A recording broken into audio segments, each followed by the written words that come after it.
ఈరోజు ఈ దుస్థితికి రావడానికి కారణం నిజం చెప్పాలంటే ఇది ఇరిగేషన్ అధికారుల నిర్లక్ష్యమే. ఎప్పుడో బ్రిటిష్ కాలంలో కట్టిన రెంకోన వాగుకు అడ్డం కట్టి ఫీడింగ్ కినాల్ అనేది అక్కడ చెక్ డ్యామ్ కట్టి ఫీడింగ్ కినాల్ ద్వారా ఈ బొడనుకుంట వాటర్ నింపుదురు. అప్పుడు కింద ఈ కుంట కింద చాలా వ్యవసాయ భూములు ఉండేవి. ఇప్పుడు అక్కడ వ్యవసాయం కూడా చేయలేని పరిస్థితి.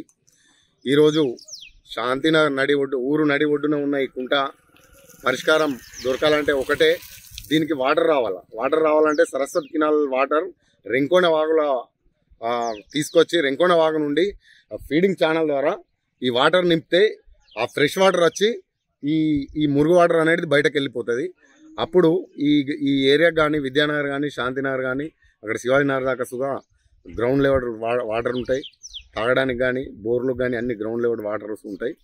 ఈ పబ్లిక్ కూడా ఇందులో అన్ని కలబరాలు వేసి ఈ మొత్తం ఈ వాటర్ను కూడా బాగా ఘోరంగా తయారైనాయి. వాళ్ళది నిర్లక్ష్యం చాలా ఉంది.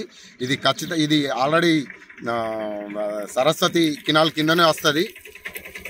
D27 వాటర్ ఇలా పడి ఆ నీళ్ళు ఇక వస్తే తప్ప దీనికి మార్గం లేదు. కాబట్టి ఇరిగేషన్ అధికారులు దీన్ని చొరవ తీసుకొని ఈ కుంటను ప్రక్షాళన చేయడానికి వాళ్ళు చొరవ తీసుకొని పై అధికారుల దృష్టికి తీసుకెళ్ళి ఇమీడియట్లీ ఖానాపూర్లో ఉన్న